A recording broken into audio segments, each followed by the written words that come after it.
ऐसी होती अगर हिस्ट्री, अगर औरंगजेब मुगल साम्राज्य के राजा नहीं बनते। औरंगजेब कभी भी शाहजहां के फर्स्ट प्रेफरेंस ऑफ चॉइसेस में नहीं थे। वो चाहते थे कोई ऐसा राजा बने जो जेंटल हो, यूनिटी पे बिलीव करता हो, जो एक कम्युनल हार्मनी बनाए रखे, और वो दारा शिकोह थे, eldest child of Shahjahan. Dara Shikoh Mughal empire के एक ऐसे राजा बने जिन्होंने उपनिषद को ट्रांसलेट करा संस्कृत टू पर्शियन। एंड जब शाहजहां राजा बने थे तब आगरा और दिल्ली के कोर्ट में वो एडवाइजरी का काम करते थे। On the other hand Aurangzeb बहुत अच्छे मिलिट्री कमांडर एंड एक स्ट्रैटेजिस्ट थे, जिस वजह से वो बैटल्स के मैटर को डील करते थे, जहाँ पे वो ये ऑब्जर्व करते थे कि उनके एम्पायर के अगेंस्ट में कोई राजा जा रहा है कि नहीं। एंड शायद इन्हीं इफेक्ट्स की वजह से वो एक विली एंड रूथलेस कमांडर बन गए। शाहजहां जब बीमार होने लगे तब उनके बेटों में ये बात होने लगी कि मुगल एम्पायर का राजा कौन बनेगा। तो पावर दी गई दारा शिकोह को that he will be the next in line after the death of Shahjahan,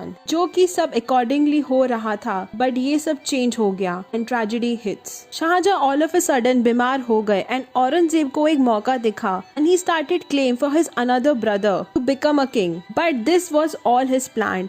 and ये सब आपसी लड़ाई के चलते औरंगजेब ने बिट्रे करा अपने भाइयों को and he defeated Dara in the battle. क्या होता अगर Dara Shikoh would be the king of the Mughal empire as a ruler? क्या लोग उन्हें एक्सेप्ट करते? नो डाउट वो एक एक्सेप्टेड मुगल किंग बनते, क्योंकि वो एक्सेप्ट एंड कंसिडर करते थे इंडो इस्लामिक कल्चर एसिमिलेशन को, जो ट्रेडिशनल कंटिन्यू करते थे अबाउट द रिलीजन टॉलरेंस, जो कि हमें देखा गया था by his great grandfather and the third emperor of the Mughal empire Akbar, जो सारे धर्मों में एक्सेप्टेंस एंड हार्मनी बनाए रखते थे। दारा बहुत अच्छे दोस्त हुआ करते थे उस सिख गुरु हरी राय। बट हम आज जब ये देखते हैं एज 21st सेंचुरी, ये एक बड़ा इम्पैक्ट बताता है दैट कि वो धर्मों को लेकर कितना टॉलरेंट थे, बट ये एक यूनिटी सेट कर रहे थे। On the other hand Islamic clergies को ये एक डिजास्टर नजर आया एंड ये शायद एक रीजन बना उनके डाउनफॉल का। इनफैक्ट शाहजहां भी इन पॉलिटिक्स को लेकर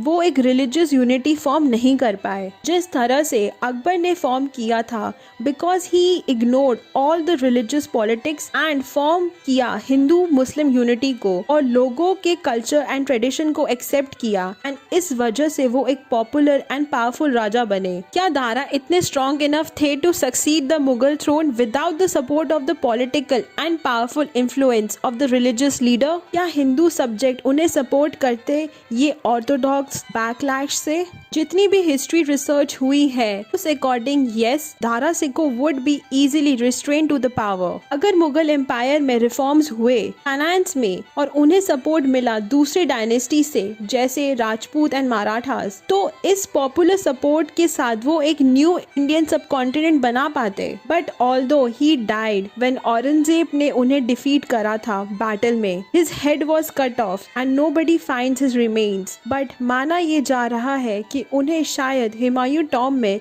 बरिड किया था। इंडो इस्लामिक कल्चर की डाइवर्सिटी को काफी अच्छे से ब्लूम हो पाती without any fragmentation, and Britishers के लिए भी इजी नहीं होता टू कॉलोनाइज्ड। हमारा रिप्रेजेंटेशन हमेशा से एक यूनाइटेड फ्रंट था, ना कि कोई ridiculous radical and religious insecurity नहीं थे। ये इंडो इस्लामिक यूनिटी फ्रंट जो सोशियो इकोनॉमिक कंडीशन आज के टाइम पे हमें देखते हैं वो एग्जिस्ट नहीं करता है। हम दारा शिकोह के बारे में as a proper historical background शायद नहीं मिले, शायद उनका कोई स्टैचू भी ना हो, शायद उनके नाम का कोई रेल रोड या कॉलोनी नेम हो, बट हमें ये पता है he never ruled, बल्कि उनकी tolerance and populism is something worth fighting for Indian subcontinent. अगर आपको मेरा ये कंटेंट अच्छा लगा तो प्लीज़ लाइक करिए, कमेंट करके मुझे बताइए कि आपको ये मेरा कंटेंट कैसा लगा।